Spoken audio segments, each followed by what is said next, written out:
Manila Broadcasting Company. Sa balita, komentaryo, isyu, serbisyo publiko. Sa Bacolod, aksyon! Action Reports, second portion. Di kalidad, kag madalong ng mga analisis sa pinakainit na balita sa bilog na probinsya kag nasyon. Action Reports, second portion. Patas kag balanse na komentaryo sa mga issues kag mga balita nga nag-aapekto sa mga pumuluyo sa adlaw-adlaw nga tanan. Action Reports, second portion. Upod sa veterano kag respetado nga komentarista, Aksyon Fred Salanga. Karon nga adlaw Sabado sa 20 na bulan sang Pebrero tuig 2021. Anano ang mga balita kag mga isyu ngaton arangkadahon karon nga adlaw Sabado.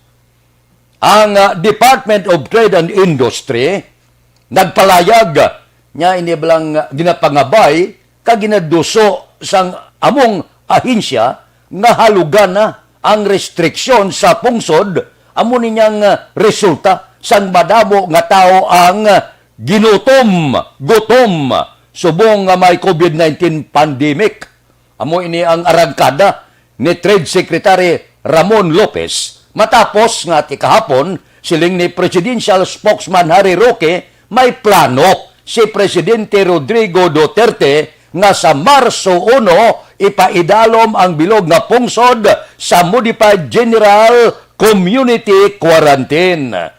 Tesuno kay Lopez, ang paggalog sa restriksyon makabulig sa madamo nga pamilya lakip na ang mga 1.6 milyones ka Pinoy nga makabalik trabaho bangod sang pandemik kag posible mauli-ulian ang ekonomiya.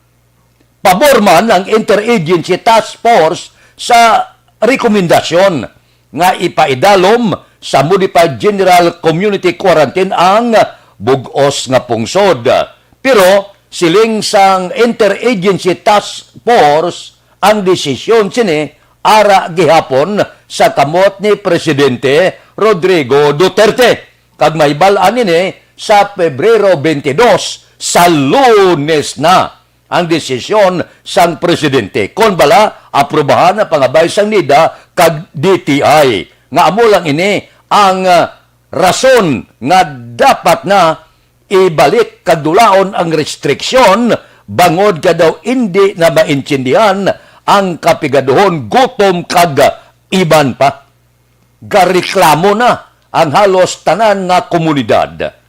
O galing kung ibalik naton ang bilog nga pungsod sa Modified General Community Quarantine, wala ayhan sang hindi amo nga magkalatabo, wala ayhan sang matabo nga pag-ibwal naman, kag pagdagsa naman, kag pagpanalakay naman sa kagaw sa pungsod Pilipinas. Pero kung ang paghalong ara lang, ang tanan nga safety ginapatigayon lang, idungan tayo ni ang pagpatuman sa mga health protocol kag ang paggalog sa aton sini restriksyon posible nga duwang impakya nakadipinsa na kita sa kagaw mauli-ulian pa ang aton ekonomiya. Pero sa nasiling ko na Lunes ang desisyon ara gihapon kay Presidente Rodrigo Duterte.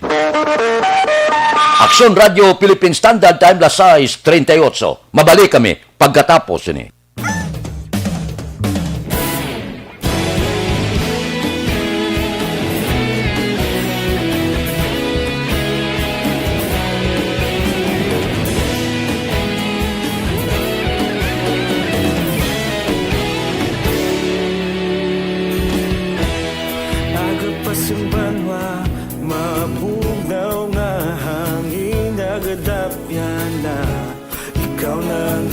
Pamati ang namon ginasandigan. Tingog sang probinsya kamatuuran ginapalap na. Mensahe nga may dala paglaom kag kasanan. Tinuig na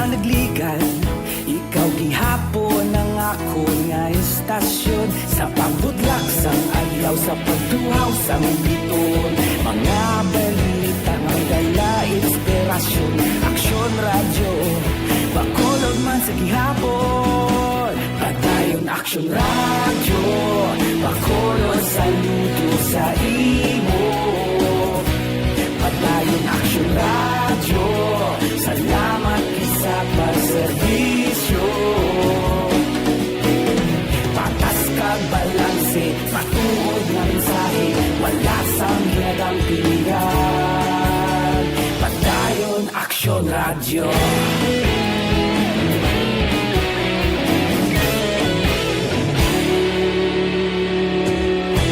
Bakolod nun kag negrosanon, inyong pamatian. Stasyon nga nagapalaplag sang kamaturan.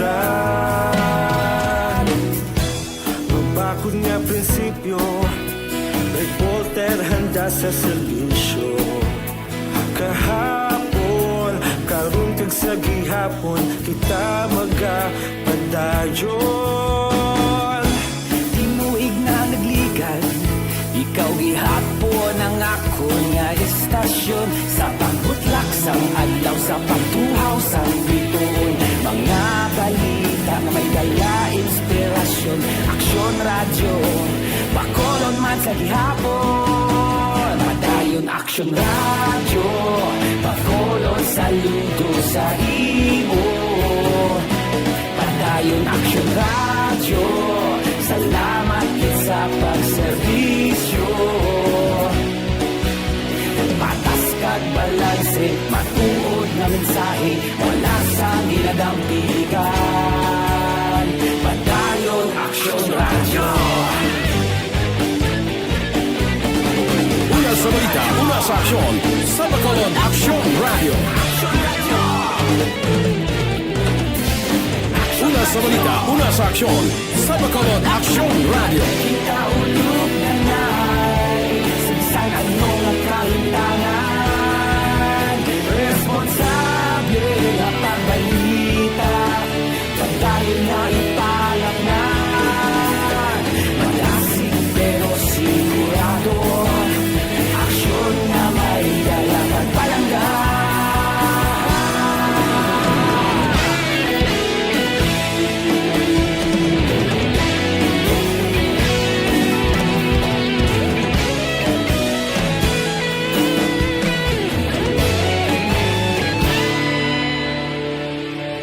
Padayon aksyon, radyo, bakolod, saludo sa imo. Padayon aksyon, radyo, salamat gid sa pagserbisyo. Padayon aksyon, radyo, bakolod, saludo sa imo. Padayon aksyon, radyo. Aksyon Radio Philippine Standard Time, Lasay 42. Paginbulahan lang kita kay Executive Assistant kag City Disaster Risk Reduction Management Office Cluster Head Jomari Vargas. Madugay na ini siya nagpangalagad sa gobyerno. That's why nga ang iya sinitrabaho abanse pirme. Ti subong ang syudad sa Bacolod, kahapon ka monitor kita sa iya, ang preparasyon angot sa anuman nga epekto nga may mo idulot ni bagyong Auring plastado na. Amo ini kon dugay ka na sa panggobyerno, ambot silingon batid ka na sa trabaho. May araman nga dugay na sa gobyerno, nagadugay katamaran. Pero ini si Jomari Vargas, alin sa una, purte mo, kontikang sang panahon, masaligan man ang iya sini panugyan. Kapon ga monitor ako, ti niya daw maayo ha. Kaya ti liwat ga gintunga niya sa 3 ka mga cluster ang syudad para sa pag-responder sa natungdan nga mga rescue operatives. Kung may magluntad din man nga pagbaha, ambot silingon, preparado ya ang syudad sa Bacolod. Magluwas sa search and rescue operation, preparado man ang mga lugar nga mahimo gamiton bilang evacuation center kung kinahanglanon. Amo niya kung magpreparar ka. sa wala pa mag-abot ang kalamidad, sa wala pa mag-abot ang bagyo, ang tanan plastado na. Amo ni blang kanami pamatian nga ang isa ka syudad, isa ka banwa, kaya matindi na tumalikawan niya kada tuig tag 20 ka bagyo mo. So abot silingon ang preparasyon na plastar na. So congrats kita kay Jo Marie Vargas, no? Ga monitor ako kapon na plastar yan na, gin pungkuan na, may pagpakighinunano na sa Bureau of Fire, sa Kapulisan, DepEd, mga voluntaryo nga grupo, DSSD, nga amo ang gintugyanan para sa relief operation. Ambot silingon bala nga daw makapungko ka na, makaginawa dalom, nagasalig ka na, nga pananglitan, wala man naton ginapangabuyo kung mag-abot na ang kalamidad, sigurado, plastado na ang tanan.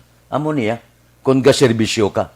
Amo niya kung ara ikaw sa diin man nga ahensya sa gobyerno, tilabi na gid nga ara ikaw sa ahensya, batok sa kalamidad, dapat abansi ka perme. Maayo gid ang performance ni Jo Marie Vargas. Sir, good morning. Maayo ang performance. Congrats gid. Aksyon Radio Philippine Standard Time, las 6:45. Mabalik kami pagkatapos ini.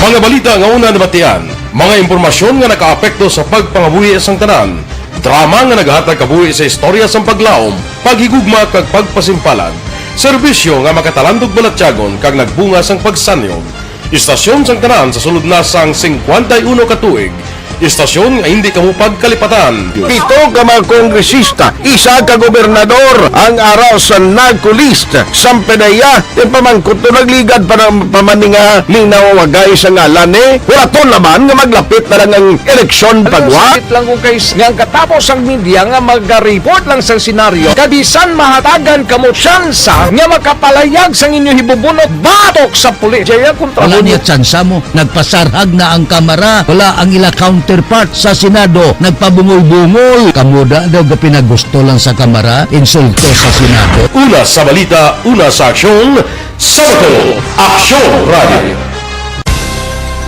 Today, DOA is confirming that a 38-year-old female Chinese patient under investigation, or PUI, is positive for the novel coronavirus 2019-10-CoV. I issued an order to Executive Secretary Major Dia clearly laying down the responsibilities of each department in implementing the Bayanihan to Heal as One Act. Makabig nga pinakadako nga hangkat nga natubang sang pungsod Pilipinas ang COVID-19 pandemic. Tanan nga sektor ang apektado.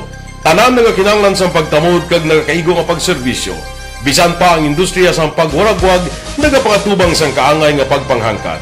Apang Aksyon Radio Bacolod wala nagbiya sa pagpangalagad sa kahanginan sa pihak sang kabudlayan, peligro kag risgo nga dulot sang pandemya.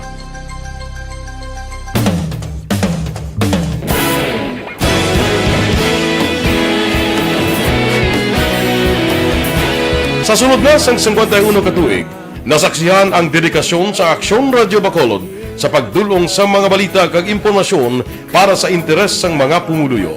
Pila na ka henerasyon ang nag-agi, komitido sa gihapon ang Aksyon Radio Bacolod nga mag-alagad sa kahanginan nga tampad, wala sang ginadampigan kag ginahalungan ang kamatuuran. Sa tunga sang mainit nga away sa politika, ang istasyon nagapabilin na nga patas sa pagtalakay sa mga isyu kag problema. Bilang tagbantay sa kamatuuran, ginatagan sa importansya ang tawhanon nga kinamatarong kag nagakaigo nga proseso agud mawaragwag sang husto ang balita kag malikawan ang paglaptas ang salak nga impormasyon. Sa pagluntad sang kalamidad, gindulong sa inyo ang sitwasyon sa palibot kag padayon nga nagahatag sang pahanundom agud maluwas ang kaugalingon, ang pamilya, kalakip na ang tanan nga kaaksyon. Sa tion sang kasubo, nanari-sari nga mga matahom nga drama ang nagalingaw sa inyo. Ang inyo reklamo amon ginpamatian kag ginhatagan sang aksyon. Padayon ang reforma sa serbisyo ang ginahimo sa Aksyon Radio Bacolod agud madulong ang balita sa diin ka man nga bahin sang kalibutan. Ang Aksyon Radio Bacolod nagapanguna sa kadamuon sang online engagement sa Isla San Negros. Ang Facebook followers ng istasyon ang nagdangat na sa masobra tunga sa milyon. Bacolod kag Negros sanon inyong pamatian. Istasyon nga nagapalaplag sang kamaturan. Humalin sa tubtub subong, nagapanguna sa gihapon sa balita, serbisyo publiko kag kalingawan ang Aksyon Radio. Napili bilang finalist sa UP Broadsox Choice for Gandingan ng Katarungan sang Gandingan Awards 2020 ang Aksyon Radio Bacolod. Naghakot man sang pagpasidungog ang makatapok ang programa sa Aksyon Radio Bacolod sa Tingog kag Handurawan Awards 2020. Ang tanan nga kadalagan nga naangkon sa Aksyon Radio Bacolod sa Alas 6:49. Pagkatapos nga ginaplanuhan nga ipaidalom ang bilog nga pungsod sa Modified General Community Quarantine, gaayo naman ang pila ka mga ahensya sang gobyerno, labi na gid ang DTI kag ang NIDA. Nagligad kundi 10 tubtob 10 anyos kabataan pwede matugtan hasta 65 anyos sa mga tigulang. Subong ya ginpanubo pagid ginaduso pagid nila nga kinanglan pagwaon sa balay pasugtan na ang 5 anyos tubtob 70 anyos. Amat-amat ha, ginaduso nga para sa ila makadugang ini nga makasalbar sang aton ekonomiya. Dire sa Bacolod, di si Frank Carbon nagaduso magani. Nga niya gintugan na, gintugutan na pagserbis ang makahulubog nga ilimnon. Daw maayo man ang resulta. Hindi man niya kaganansya gikuno ang ginapangita nila, kundi ginapakita nila ang ginatawag nga kooperasyon kag disiplina sang mga negosyante sa ila mga customer sa pagpatuman sang health and safety protocol. Ya wala man no sa nagdugang, wala man magtaas ang COVID-19. So ginaduso nila na kung mahimo halug-halugan pagid ang pila ka mga negosyo, halugan ang seating capacity sa public transportation, buksan ang mga salon, kag iban pa. Para nga bisan paano mabuhi na gilang ka magbalik ang negosyo. Siling ni Carbon, umpisa sang ginpasugtan ang pag-serve sa makahulubog na ilimnon, daw wala man niya sa madamo nga kaso sang COVID-19 na nag-igo sa Bacolod. So, amo na ginabasihan sa mga negosyante. Depende gyapon nina sa alkalde sang syudad sa Bacolod kung pahanugutan na nga daw mag-abre na amat-amat ang mga negosyo dire sa syudad sa Bacolod. Kung ako'y ang pamangkuton, luyag man natin mabuhi ang negosyo, pero sa nasiling ko na, dunganon tayo ang paghalong kag ang pagbatak sang ekonomiya. Kung disiplinado malang ang mga negosyante, antes magsulod ang mga customer, may dutay lang na nga maayo nga sugilanon, palihog lang mga dutay lang nga social distancing kita. Pagkatapos, sulusundon talang kung ano ang mga health protocols ang aton gobyerno. Di maayo man, no? Nablang may social distancing ang pagpungko, may antad ang aton pagpungko, makasugilanon kita, ginom-inom, berda, na may ulo antad kita, may social distancing kagiban pa. Kung mag-amo sining lakat sa negosyo, daw maayo man, no? Daw ka ayo lang bala nga, mag-abot ka na sa mga restaurant, dala ka sa kabataan, makakaon ka mo, of course, may mga social distancing lang. Ang buot silingon, kadto ka da sa mga barbershop, pagunting ka da, mga salon, pamanicure ang iba naton nga mga utod mabuhi man ang mga manikurista bala ay gapang hakroy man. So amula ng source ang ilakwan, amula ng ginasaliga nila nga bakal pagkaon nila kag may mga kabataan atong pagsira bala sa mga salon, wala barbershop, wala sa naga-manicure, pedicure kag iban pa. Damo kita kilala gapang hakroy mo. Laing gid ang sitwasyon. Wala gidya sang bisan sinsilyo sa bulsa. Puwerteng pag-antos ang aton mga kauturan. Tigaling mo na, wala ta mahimo kay manti. Kontrata hindi makita mo. kagaw, panghakroy ang aton mga utod. Amo lang ang ilang source ng income. Di kung kakasog mo pa, wala nagid income. Amo na nga purti ang gutom nga nagluntad. May tricycle driver gani ko nasakyan niya nga sos niya. Sa wala biyahe, ay ang ginbakal mo nga bugas ginalugaw. Niyang kabataan ko ginambalan ko lang. Nya agi malang niya. Lugaw-lugaw kita anay, medyo wiskan talang kalamay o kun asin man. Nya pero gatulo ko sa kabataan ko, gatubod ang luha ko. Gaayo ang kabataan mo, bisan magbakal na lang niya sang mga dulce da, kag pandesal, kag kalanunon ko nang da, wala ka blas ang ihatag. Nya tiyanhon mo, wala ka may mo, wala gid mo, wala gid income, di mapatulo ka lang sang luha mo. Puwerte kalain sang eksperyensya. Amo na nga gapangabay ang mga negosyante, halug-halugan ta, nga mabuhi-buhi man ang aton mga kauturan. Grabe, pilaman kabulan antos. Sus, wala biyahe, nagkalaputo to negosyo, nagsirira, nawad-an trabaho, amo ning buhay ho. Puwerte nga gutom, puwerte ang wala trabaho.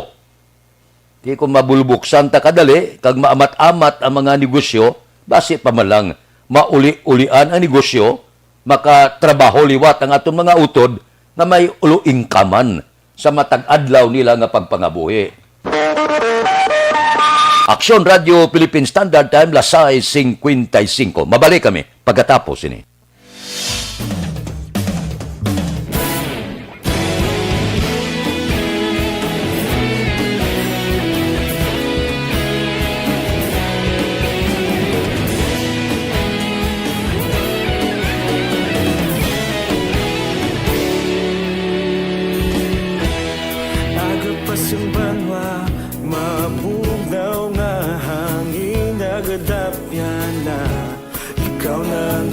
Pamatian namon ginasandigan tingog sang probinsya kamatuuran ginapalap na mensahe nga may dala paglaom kag kasanad tinuig na nagligan ikaw gihapon ang ako nga estasyon sa pagbudlak sang adlaw sa pagtuhaw sang biton mga balita nga dala inspirasyon Aksyon Radio Bacolod man sa gihapon patayon Aksyon Radio Bacolod saludo sa imo patayon Aksyon Radio salamat kisa pagserbisyo patas kag balanse patuod nga mensahe wala sang hinadang pilihan patayon Aksyon Radio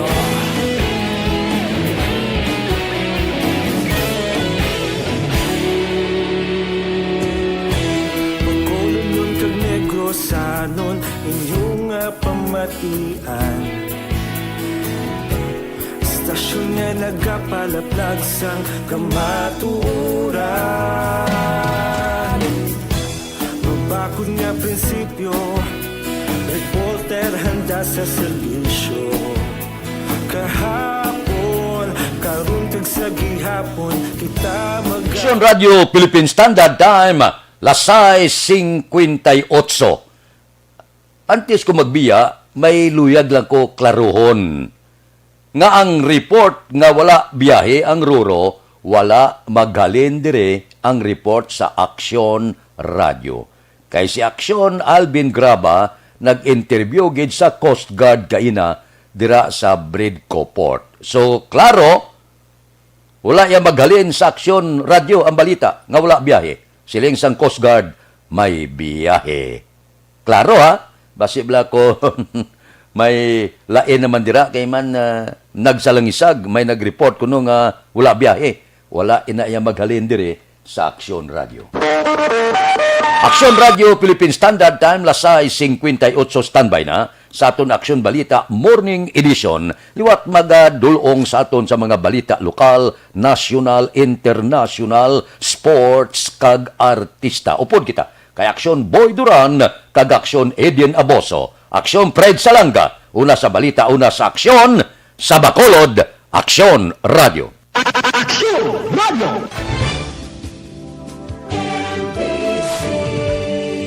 Manila Broadcasting Company. Sa balita. Komentaryo